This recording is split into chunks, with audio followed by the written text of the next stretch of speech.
Uma boa noite a todos e nós queremos saudá-los com a graça, com a paz do nosso Senhor Jesus Cristo e dizer que todos vocês são bem-vindos neste momento de culto, de adoração, de louvor, de exaltação ao nosso Senhor e Salvador Jesus Cristo. Culto da Igreja Presbiteriana de Mococa, que estamos transmitindo através da página do Facebook da Igreja Presbiteriana de Mococa. É um prazer tê-los conosco para cultuarmos ao nosso Deus nesta noite. E eu convido você a fechar os teus olhos, a curvar as suas cabeças e vamos nos colocar na presença do nosso Deus em atitude de oração e vamos orar ao nosso Senhor nesse instante. Oremos. Senhor Deus, nosso Pai Celestial, nós estamos na Tua presença, nós estamos reunidos para Te louvar, para Te adorar, para Te render este culto de louvor e adoração ao Teu santo nome. Estamos na Tua presença, ó Pai Celeste, para desfrutar da comunhão preciosa contigo. E neste momento, ó Pai, queremos pedir que o Teu Santo Espírito esteja trabalhando nas nossas vidas, cuidando do nosso ser, edificando, ó Pai, as nossas almas, edificando, ó Pai, o nosso coração, fortalecendo as nossas mentes na Tua palavra. Fala, Senhor, conosco ao longo deste culto. Ouve, Senhor, as nossas orações. Ouve, Senhor, o nosso louvor. Para a glória do Senhor é que nós nos reunimos neste momento. Fala, Senhor, conosco neste culto que a Ti oferecemos. Em nome do Senhor Jesus. Amém.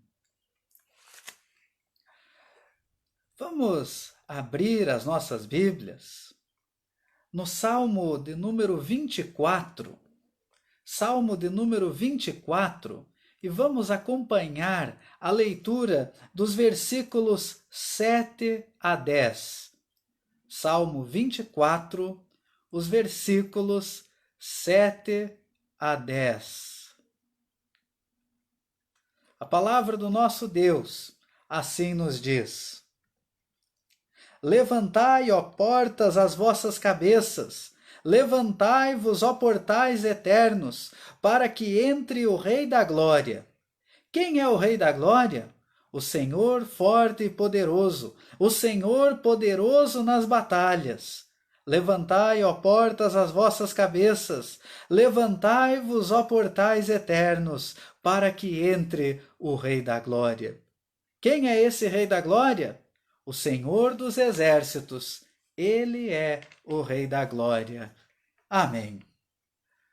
Meus queridos, nós estamos aqui reunidos para da glória, o nosso Senhor, o nosso Salvador, aquele que está acima de todas as coisas, aquele que é o Senhor forte, o Senhor poderoso, o Senhor vitorioso, aquele que voltará para nos buscar. E vamos ouvir o hino de número 19 dos nossos hinários, Rei Sublime. E se você quiser, você pode aí na sua casa também estar entoando em louvor ao nosso Deus este hino. Hino 19, Rei Sublime.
Louvado seja o nosso Senhor, o nosso Rei, exaltado acima de todas as coisas. E assim, eu quero convidá-los nesse instante, aqueles que puderem, a abrir as suas Bíblias na carta do apóstolo Paulo aos Filipenses, carta de Paulo aos Filipenses, do capítulo de número 2, o versículo de número 3. Carta de Paulo aos Filipenses, capítulo 2, o versículo de número 3. A palavra do Senhor nos diz assim: Nada façais por partidarismo ou vanglória, mas por humildade, considerando cada um os outros superiores a si mesmo. Esse texto da palavra do Senhor mostra algumas palavras que estão bastante faladas nos últimos dias. Partidarismo, por causa da polarização política que estamos vivendo no nosso país neste momento de crise, como também vanglória. Vanglória é o mesmo que arrogância, uma vaidade exacerbada. E a palavra do Senhor que mostra que nós não devemos fazer nada, ou por partidarismo, que é o tomar partido de um lado, escolher um lado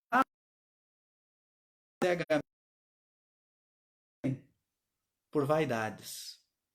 E nós temos que cuidar o nosso procedimento para não fazermos nada por partidarismo e nada por vanglória, mas tudo façamos com humildade, considerando os outros superiores a nós. Porque, agindo assim, nós estamos agindo à semelhança do nosso Senhor Jesus Cristo, que se humilhou até a morte de cruz para nos dar a salvação. A humildade é algo que hoje em dia falta nos nossos tempos. Nós vivemos um tempo onde a vanglória, onde a vaidade sobressaem sobre todas as coisas. E nós temos que aprender a sermos humildes como foi o nosso Senhor Jesus. Não devemos agir por partidarismo. A nossa moderação deve ser conhecida de todos. Nós não podemos tomar partido de toda e qualquer situação, mas sim sermos moderados para podermos enxergar aquilo que é certo e fazermos aquilo que é certo. Os extremos são perigosos, tanto na obra do Senhor como na vida cotidiana. Por isso, o que nós precisamos é, exatamente, nada fazer por partidarismo ou vanglória, mas por humildade, considerando cada um superior a si mesmos. E nesse instante eu quero convidar a cada um de vocês a novamente curvar a sua cabeça, fechar os teus olhos e vamos orar ao nosso Senhor, pedindo a Ele que nos ensine a agir num santo e humilde procedimento, de acordo com a vontade soberana do nosso Senhor e Salvador. Vamos curvar as nossas cabeças e vamos falar com o nosso Senhor. Oremos. Senhor Deus, eterno Pai, nós estamos na Tua presença neste momento de culto a Ti, neste momento onde estamos reunidos para celebrar ao Senhor a Tua grandeza, o Teu poder, a Tua misericórdia, a Tua salvação em nossas vidas. E nesse instante, ó Pai, nós queremos Te pedir que o Senhor ensine a cada um de nós como parte do Teu povo, a vivermos de maneira humilde, a vivermos de maneira que agrade o Senhor, e que em nenhum momento possamos tomar atitudes baseadas na vaidade do nosso coração, na arrogância do nosso coração, nas defesas partidaristas, sem olhar para aquilo que é correto, mas que possamos, Senhor, olhar para Ti, buscar a Tua face, buscar a Tua presença e vivermos conforme a Tua vontade e o Teu querer. Toma conta, Senhor, das nossas vidas. Derrama sobre nós o teu Santo Espírito e que o teu povo, a tua igreja, possa resplandecer a luz de Cristo, o nosso Senhor e Salvador, em nome de quem oramos. Amém. Vamos, nesse instante, louvar ao nosso Deus através do hino 68 dos nossos inários. E vamos, aqueles que puderem aí na sua casa, estar cantando também em louvor ao nosso Deus. Nós estamos temporariamente impedidos de estar no nosso templo, mas estamos fazendo das nossas casas um templo de adoração ao nosso Senhor. Vamos cantar o hino de número 68, Necessidade.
Vamos abrir as nossas Bíblias no texto básico da nossa meditação desta noite, que se encontra na carta do apóstolo Tiago, no capítulo 1, os versículos 2 a 4.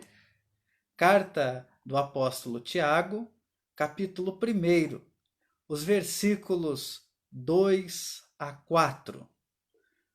Aqueles que puderem, podem estar abrindo as suas Bíblias, ou se não, acompanhar a leitura desse texto que faremos agora. Carta do apóstolo Tiago, capítulo 1, os versículos 2 a 4. Palavra do nosso Deus assim nos diz: Meus irmãos, tende por motivo de toda alegria o passardes por várias provações, sabendo que a provação da vossa fé, uma vez confirmada, produz perseverança. Ora, a perseverança deve ter ação completa, para que sejais perfeitos e íntegros, em nada deficientes. Amém. Vamos orar ao Senhor mais uma vez? Vamos falar com o nosso Deus. Senhor Deus, nosso Pai, nós estamos diante da Tua palavra nesse instante e queremos pedir ao Senhor que o Teu Santo Espírito esteja iluminando as nossas mentes e os nossos corações para recebermos a Tua palavra. Fala agora conosco, edifica-nos, ó Pai, por amor do Teu santo nome. Faz com que possamos crescer no conhecimento do Senhor, em nome do Senhor Jesus. Amém.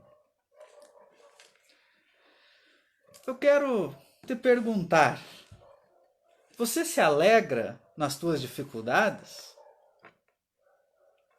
Você já sentiu alegria ao passar por uma prova?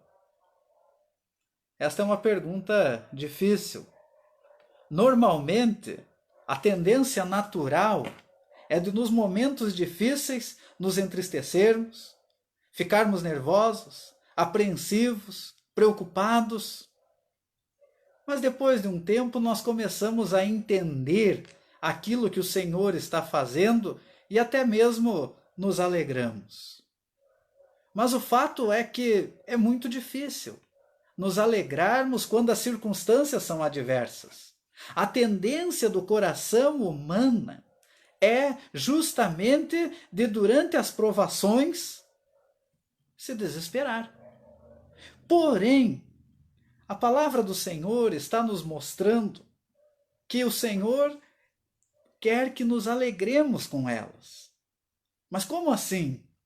Deus pode ser, por acaso, algum masoquista? Não. É exatamente aí que entra a diferença.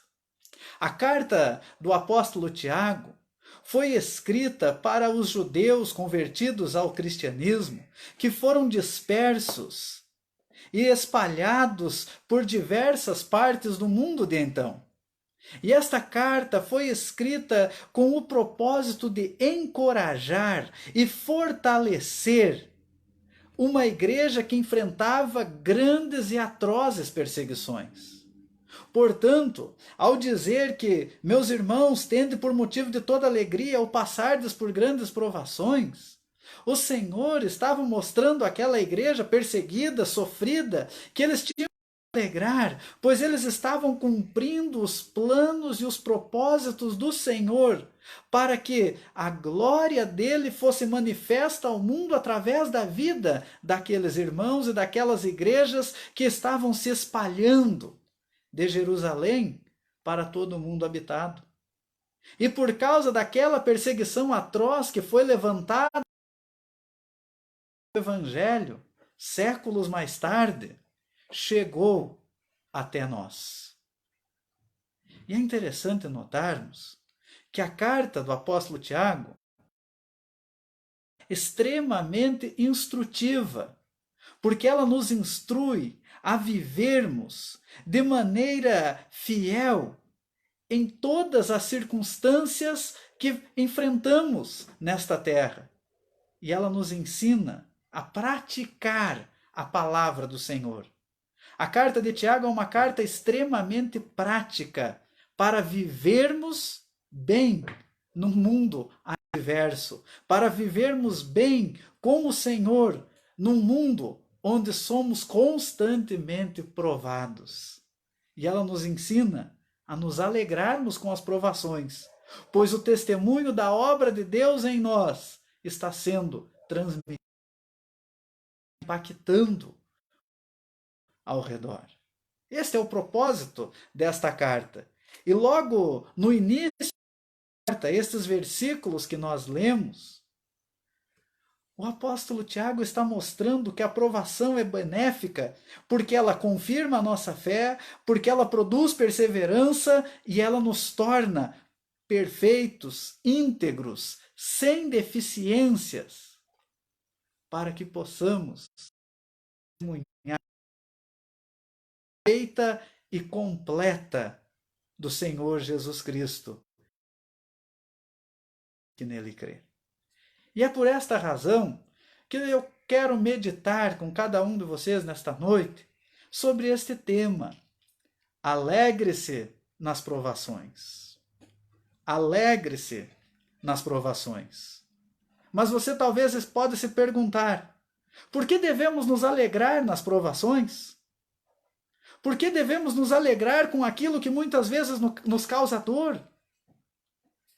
Mas nós devemos nos alegrar com as porque as provações, o valor, em primeiro lugar, da perseverança. O valor da perseverança. O versículo 3 nos diz, sabendo que a provação da vossa fé, uma vez confirmada, produz perseverança. Perseverança. O desenvolvimento da provação no nosso coração. Perseverança.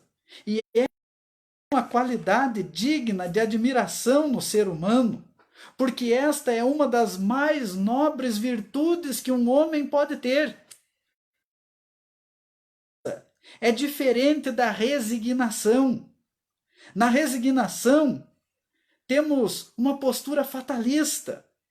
Aquela postura que diz, o que tiver de ser, será. Nos conformando até mesmo. A resignação, ela não transforma um homem. Pelo contrário, ela transforma um homem no mais completo derrotado.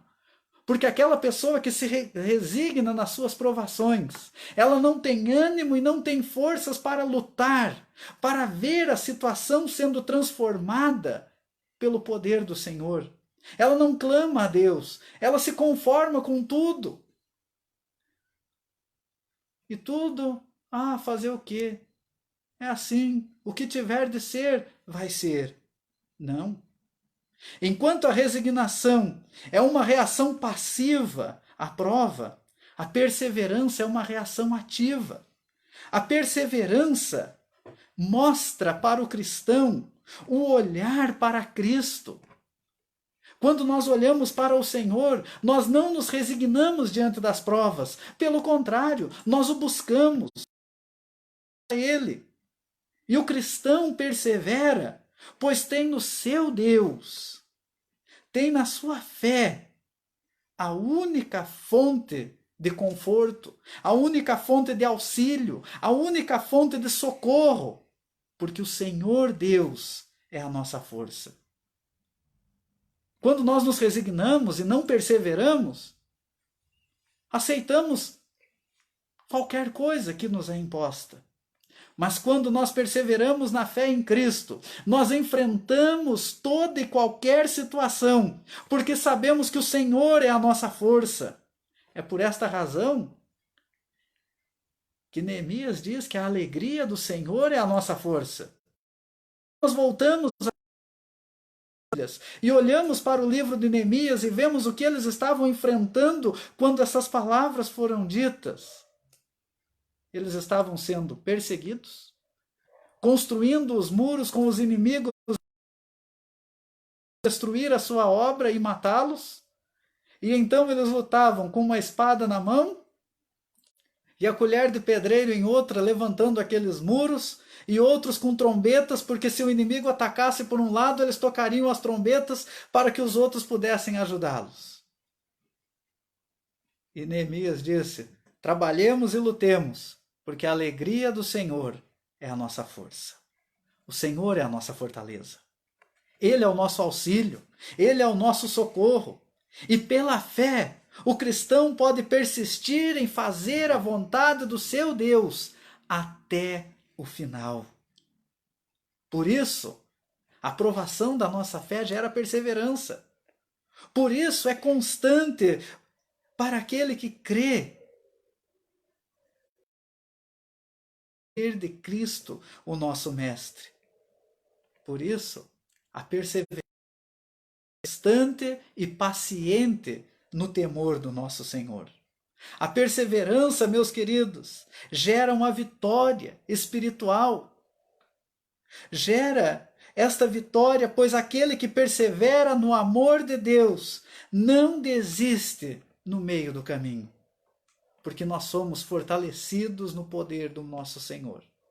Por maior que seja a provação nas nossas vidas, por maior que seja a dificuldade que tenhamos que enfrentar, por maior que seja a dor, por mais difícil que seja, por maior o nosso sofrimento, nós temos que olhar para Cristo, olhar firmemente para Ele, olhar para o seu poder agindo nas nossas vidas e perseverarmos, pois Ele tem cuidado de nós a cada dia.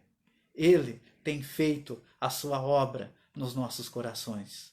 Por isso, alegremo-nos nas provações, porque elas nos tornam perseverantes na fé. Mas nós devemos nos alegrar nas provações, porque ela gera perseverança, e além da perseverança, a provação da nossa fé gera maturidade. Maturidade.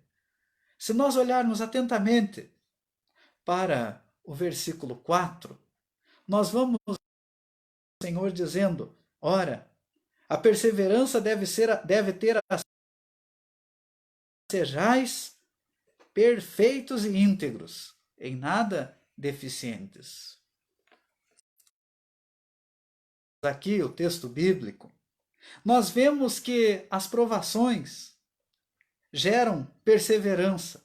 E a perseverança tem o propósito de ter uma ação completa nas nossas vidas para nos levar à perfeição. E é interessante notar que a palavra diz perfeitos e íntegros. A palavra perfeito aqui, ela não tem o significado de ausência de pecados. Ela não tem o significado de sermos literalmente perfeitos, sem erro, sem nenhum defeito. Afinal, nós temos vários pecados, vários problemas, vários defeitos. Mas a intenção da palavra perfeito aqui é levar-nos ao conceito de maturidade. Portanto, para Tiago, também para o apóstolo Paulo e os demais, perfeito aqui significa uma pessoa madura. Para que sejais perfeitos, ou seja, para que sejais maduros. E a maturidade aqui em questão é o estado em que as pessoas atingem o seu pleno desenvolvimento moral, intelectual, firmeza de caráter, firmeza e exatidão nos pensamentos. E também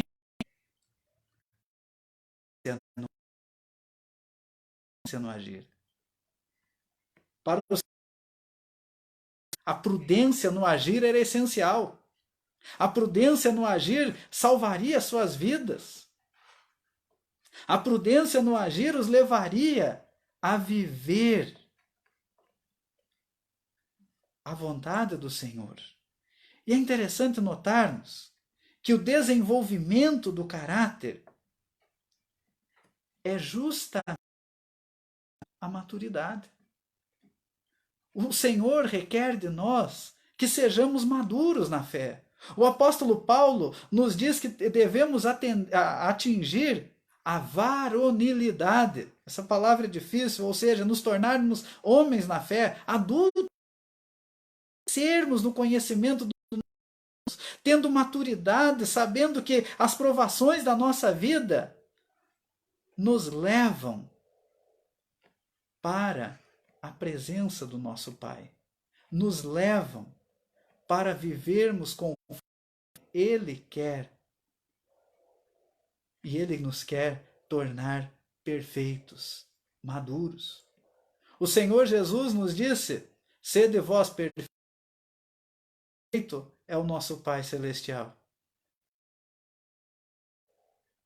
É por essa razão é que nós devemos olhar para a glória do Senhor. O modelo que seguimos é Jesus. O modelo que seguimos é Jesus, que é a expressão exata do ser de Deus.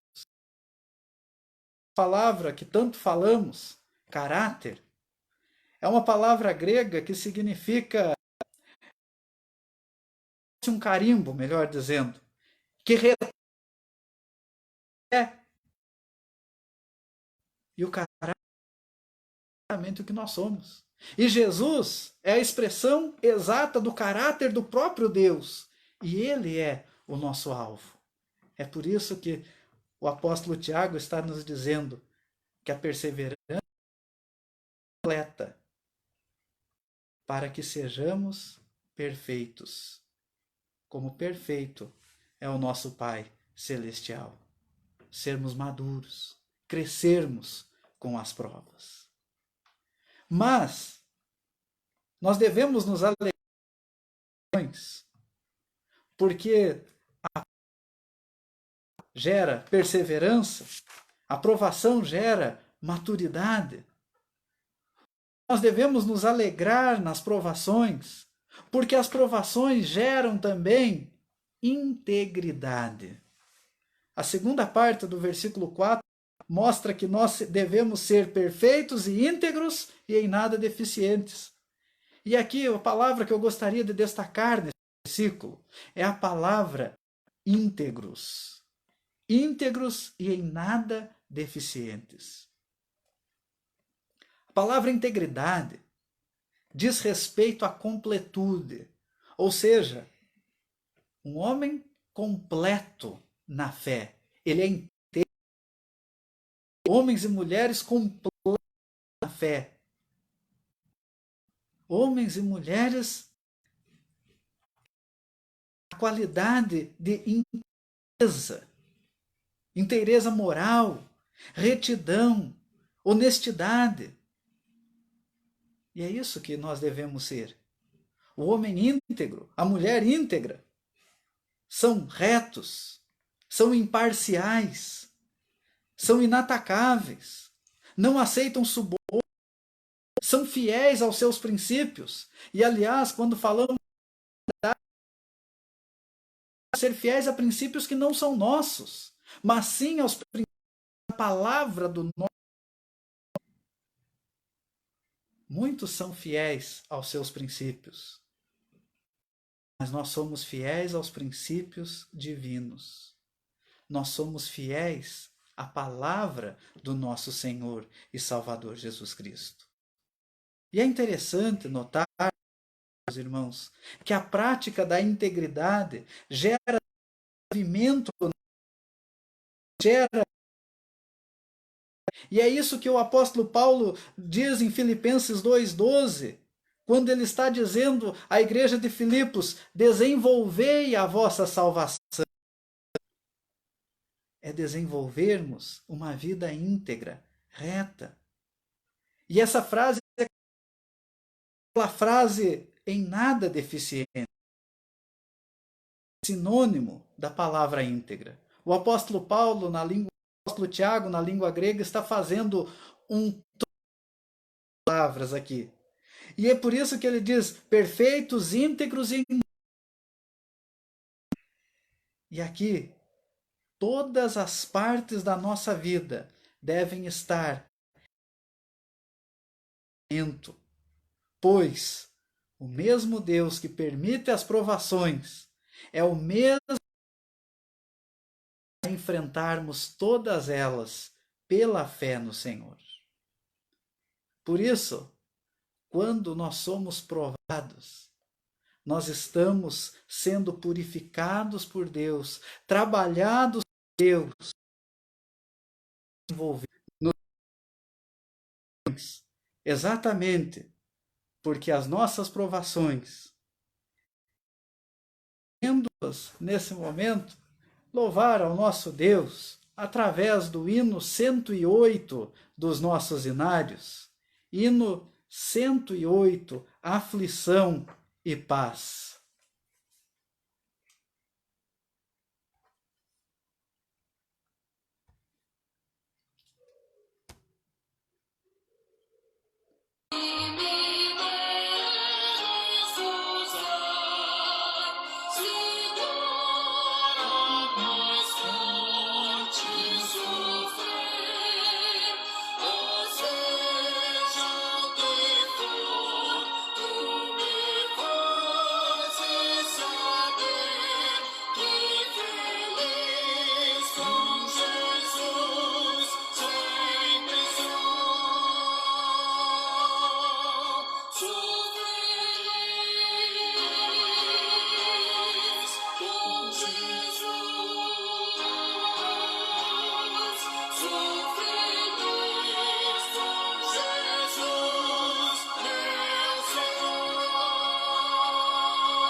e somente podemos ser felizes na presença do nosso Senhor, que nos aperfeiçoa, e por causa da obra dele nas nossas vidas é que nós podemos realmente, mesmo nas mais difíceis provações, mesmo nas mais terríveis dificuldades, dizermos que somos felizes, porque a maior felicidade é estar na presença de Jesus, o nosso Salvador. Vamos orar ao nosso Deus nesse momento? Vamos falar com o nosso Senhor. Senhor Deus, eterno Pai, graças nós te damos porque mais uma vez podemos estar na tua presença para te louvar, para te adorar, para te prestar culto, para ouvirmos a tua palavra. Ó Senhor, te agradecemos porque o Senhor tem falado conosco, te agradecemos porque o teu Santo Espírito tem agido nos nossos corações e assim podemos ser edificados por ti. Ó Senhor, abençoa, ó Deus, a vida da tua igreja. Abençoa, Senhor, a vida do teu povo reunido em toda a face da terra para te buscar, para te adorar. Fortalece-nos espiritualmente, ó Pai, para que, como tua igreja, possamos dia após dia crescermos na comunhão contigo, crescermos, ó Pai, no conhecimento do Senhor, para a honra e glória do teu santo nome. Senhor Deus amado, colocamos, Senhor, a vida da nossa cidade nas tuas mãos, do nosso estado, da nossa nação, para que possamos, ó Pai, testemunhar o teu santo evangelho nesta terra do Brasil. Faz, Senhor, a tua obra através da tua igreja nesta pátria. Abençoa, Senhor, o teu povo em toda a face da terra. Abençoa, Senhor, aqueles que estão enfermos, aqueles que estão enfrentando batalhas, dificuldades. Abençoa, Senhor, aqueles que estão enfrentando toda a sorte de provações e de dificuldades e que eles possam estar crescendo na fé nesse momento. Ó Senhor, Pai bendito, Deus amado, trabalha, Senhor, no coração do teu povo, que possamos realmente nos alegrar nas provações, porque estamos crescendo para a glória do Senhor. Ó Pai bendito, derrama as tuas bênçãos sobre as nossas vidas, em nome do Senhor Jesus. Amém. Meus queridos, nós assim estamos chegando ao final do nosso culto e nós tivemos algumas interrupções no sinal, alguns problemas técnicos, houve algumas quedas no sinal, então eu creio que para alguns deve ter chegado um pouco entrecortado, né? É um problema que nós estamos enfrentando temporariamente e espero que não tenha prejudicado o entendimento de todos durante este culto que oferecemos ao nosso Deus. No mais, queremos agradecer a presença de todos nesta transmissão, desejar que Deus esteja dando a cada um de vocês uma boa semana, cheia da graça, da paz do nosso Senhor Jesus Cristo, e que possamos, em breve, estar reunidos no nosso templo, celebrando assim, na nossa casa espiritual, a casa do Senhor, né? E esperamos que este tempo, esse momento aí de quarentena, de isolamento social, venha a passar logo e vamos continuar clamando ao Senhor, orando a Deus para que este momento passe e em breve as nossas rotinas, as nossas vidas voltem à normalidade e as coisas voltem a transcorrer normalmente. Que Deus abençoe a cada um de vocês e assim que tivermos os nossos trabalhos presenciais de volta, estaremos então todos juntos celebrando a ceia do Senhor, que seria celebrada nesta noite em condições normais. Que Deus abençoe a cada um. Vamos receber nesse momento a bênção apostólica, encerrando assim o nosso culto desta noite. Oremos. E que a graça do Senhor Jesus, o amor de Deus, o nosso Pai, e a comunhão do Santo Espírito seja derramada sobre nós e sobre nós permaneça, como também a cada irmão espalhado em toda a face da terra. Amém. Que Deus abençoe a cada um de vocês.